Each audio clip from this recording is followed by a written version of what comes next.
Yo fellas, what's going on? This is Scar, and today I'm coming at you guys with another Magic DK build here for the Wrathstone patch. As you guys know, I like to make these short and simple, so let's get right into it. Alright, so this is basically an updated version from our build last year, the Flamestorm build, with some minor adjustments. Alright, so we'll get into those here shortly.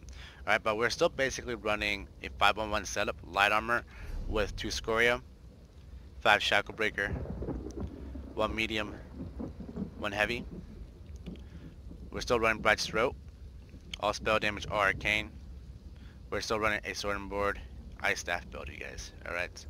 Now, everything on this setup is basically the same except for a few minor changes. Alright. We're still running 3 prismatics, all impen, 2 sturdy pieces. So yeah, I think I went over all arcane, all spell damage right here. The changes that we did was actually on the sword and board and ice staff, you guys. Alright. Last patch we ran a weapon spell damage on our front bar, but because one-handed weapons enchantments got reduced by 50%, this indirectly was a hard nerf for sword and board. Alright. So having a weapon spell damage enchant on your front bar really is not really worth it, in my opinion. It's not enough damage to be able to be worth running. Alright, so the change that I did, you guys, is I'm running a poison on my front bar to suppress this enchantment. Alright, in last patch we ran a defending ice staff. This patch I'm running an infused ice staff with a weapon spell damage enchant. Alright, you are going to be slightly more squishier, but you're going to be doing a little bit more damage compared to last patch. Alright, if you find yourself too squishy or not sustaining enough, or not sustaining incoming damage enough, it is okay to switch over to defending ice staff. But I would still recommend you guys running a weapon spell damage enchant on your back bar. Alright, mainly because you're going to be doing more damage off your back bar compared to your front bar still. Alright, that's basically the only change we did to the actual setup. Alright, but we did do some other changes elsewhere on the build. Alright, I'll get to you guys here shortly on that. Alright, but skill wise we're running basically the same exact skills. Alright, we're running burning embers, damage over time ability, burst heal at the end, and by the end is when you reapply burning embers you get that burst heal. Alright, the longer it takes the harder it's gonna burst. Alright, or when the duration of it ends after 10 seconds you get a very nice burst heal, or also when it gets cleansed off you get a not a great burst heal, but you still get a burst heal, right? Not as great. Okay, we have Cauterize. It's another hot over time. Okay, and it also gives you major prophecy, increasing your spell crit rating by 2191. We're running Fossilize as your main hard CC, Flame Lash as your main form of single target DPS. We have Choking Talons here as their main root, and also applies minor main, reducing damage done or taken by 15% for 7 seconds. Alright, and Ferocious Leap, obviously you're not a Magicka without Leap. Alright, back bar, we're running Coag Blood. Alright, and as I explained last build video, you guys, Burning Embers much more better burst heal, a little bit more sustainable. Okay, Coag Blood is still nice to have as an emergency in case you don't have Burning Embers proc ready to go. Alright, but don't rely on Coag Blood as your main burst heal, you guys. You are going to have some sustaining issues just because it's a little bit more expensive compared to Burning Embers. Burning Embers is only 1200 Magicka. Coag Blood is almost 4000 Magicka. Okay, very noticeable difference in sustaining when you rely on Burning Embers more than Coag Blood. Alright, but Coag Blood, and like I said, you guys, still great as an emergency burst heal. Okay, we have Volatile Armor. Okay, main armor buff for the Major Resolve and Major Ward.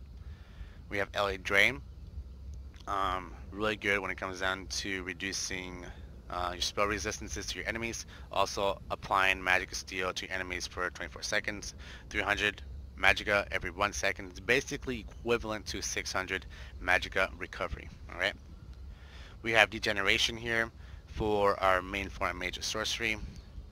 We have Reflective Plates, obviously for the 2-second snare immunity, and obviously to reflect the projectiles.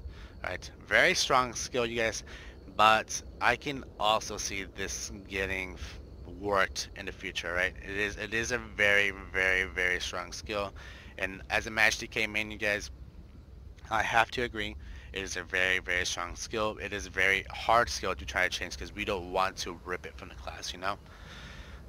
Temporary Guard, for the really cool ultimate, obviously, but at the same time, minor protection on your back bar is really good, especially because we're not running defending ice staff on our back bar. The 8% really does make up for that. Okay, now we're gonna go into the CP. CP basically the same as last patch, you guys. Fortunately, on this update, the CP cap was not upgraded. It is still 810 CP, so everything here is exactly the same. All right, we have 1 into Siphoner, 72 into Warlord, 64 Arcanist, 32 into Tenacity, 20 into Tumbling, 81 into Shadowward, 15 into Bless, 72 Elfborn, 75 Elemental Expert, and 27 into Spell Erosion. And also, of course, we have 81 into Master Arms, and I don't have any points here into the Ritual Tree. Alright, in Red Tree we have 51 Ironclad, 82 into Resistant, 51 Thick Skinned, 43 and 43 between Ellie and Hardy. And we have nothing in this CP tree here. Alright, now we're going to go into our stats, you guys. Look at these stats right here, alright? And I'll explain to you guys how we are getting these stats. Alright, so let's go into the front bar actually. Stats look more beautiful in the front bar. We have 41.2 max Magicka, 1600 basically Magicka recovery. We have 25.7k max health, 18.5k max stamina. Alright, very, very high stats, and you guys are probably wondering how on earth are you getting those stats, Scar? Holy crap. The reason why I'm not hitting lower stats, you guys, is because the food that I am running is called Spring Loaded Infusion. Okay, this is a tri-stat drink. Alright, the stats on this drink is a little lower than food tri-stats. Alright, but the reason why I'm running this is because it pairs very well with Bright's Throat. Alright, okay, if you guys know what Bright's Throat does, it increases your max Magicka and gives you Magicka recovery when you have a drink buff active. And guess what, you guys? Spring Loaded Infusion is a drink, so we're getting tri-stats on this build, alright? We don't have to run Witch Mother's Brew. That's how we are getting such high pools here. And another thing that will really help out a lot, you guys, is by getting that sweet Undaunted Metal passive, you guys, increasing your max stats by 6% bonus when you have one of each weight. Okay, so we have a medium piece, a heavy piece, and obviously 5 light pieces here. Okay, so we're getting that Undaunted Metal bonus from that.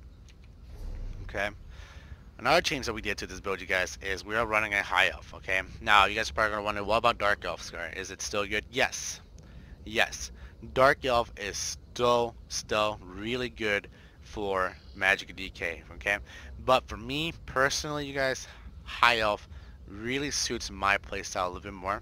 Okay, mainly because if we go back here into the racial passives, all right, not only we get spell damage, max Magicka. The max Magicka on this race is a little higher from dark elf. Okay, but this passive right here, spell recharge, all right, when you activate a class ability, you restore 640 Magicka or stamina based on whichever is the lowest. And this is assuming at the time. Okay, most of the time our Magicka pool is going to be higher than a stand pool. Okay, when it comes down to blocking, you guys, I'm blocking a lot. Okay, as you guys know, light armor Magicka DK, sword and board, ice staff, you're going to be finding yourself having to block a lot. This stamina sustain is going to be extremely phenomenal, especially running this high of a stand pool, you guys. In a 1v1 situation or 1v2 situations, you rarely find yourself running out of stamina. Okay, now if you guys don't like this, okay, if you guys want to go for extra more damage, okay, little less stamina, Okay, you guys can switch out from Spring Load Infusion into Witch Mother's Brew. This will bring your stamina to about 1400. Okay, that's given with Undaunted as well. Okay, we're running the Age of Mundus here to get that extra recovery here. You can switch that Mundus to the Apprentice Mundus. Gosh, I can't speak. Or the Lover Mundus. Alright, so a little bit extra more damage that way. Okay, but for me personally, guys, in open world situations, running solo or in small groups, the higher the stamina, the longer you'll be able to survive, the longer you get to hold block. Alright, that's just my playstyle, you guys. You guys can adapt and change this build however you guys want to. Okay. Now continuing on with the stats, we are at 2,444 spell damage. Alright, it's right here on our right below our dude right here. Alright, now watch the spell damage here when I buff it up with entropy and with the ice staff proc. We're at 3,000. Well, I didn't proc. 3,200. Actually, it should be a little higher. 3,475 spell damage. Okay, you just gotta make sure your light attack hits before you bar swap, which is what I was doing wrong right there. Alright, 3,400 spell damage, you guys. That's a lot of damage. It's a little bit more compared to our build last patch. Alright. Okay, and again, we're running the Age of Mundus. We're running stage 4 Vampirism. The potions that I use, you guys, I use a few different potions here. Alright. I use Tri-Stat potions. This is phenomenal, you guys. You don't ever find yourself running out of stamina too much running this potion. Alright, other potions that I would recommend you guys running is the Stealth Detect potions, the Immove Stealth Detect potions. It also retains Magicka for them sneaky little Nightblades. Nightblades is pretty much our main weaknesses on this build. At least for me, Nightblades have always been tough for me on a Magic DK because they can just cloak and run away from you very easily. But these Stealth Detect potions are really nice. Alright. We also run Health Magicka and Move potions, okay? With the Stamina Sustain that we have, you guys, we really don't always need Tri-Stat potions. We can run this instead because sometimes the amount of pressure people put off on us is not enough against our Stamina Sustain. So usually you can switch to this and be even more offensive with it. Alright? And of course, if your gains are down, Invis potions, alright? Vanish away for 15 seconds. Very nice sometimes, okay? Now, let's see here. Our armor is at 23.4 spell, and physical we're at 18.3. Again, guys, if it's not enough to you guys can always switch to that defending ice staff. But I would still recommend running a weapon spell damage enchant because you will do a little bit more damage with that on instead of relying on your sword and board enchantments. Okay. Let's see what else here. We have 54 into Magicka and nothing else into health or stamina. Our spell crit is at 39%. Crit resistance is at 2882. Pretty good. Alright. And I think that might cover it all, you guys. If you guys have any questions, please feel free to ask, you guys. I really hope you guys enjoy this build video. And I've pretty much covered it all. And if I missed anything, guys, like I said, please feel free to ask. And I guess I'll catch you guys next time. Peace.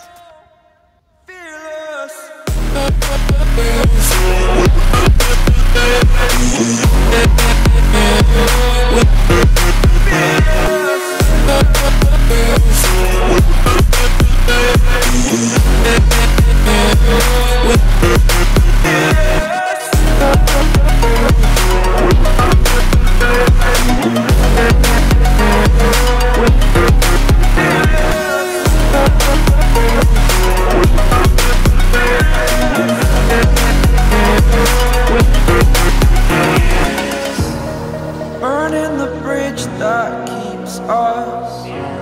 I'm here and I'm feeling fearless. Exaggerated, that's what you assume. The story's over now, I must conclude.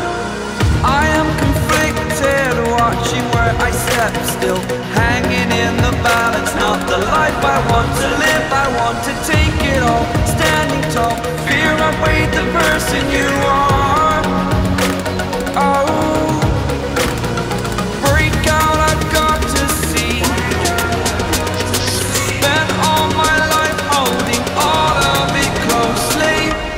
contemplated innocence, a feel of discontent. I'm finally facing it all, fearless. Fearless.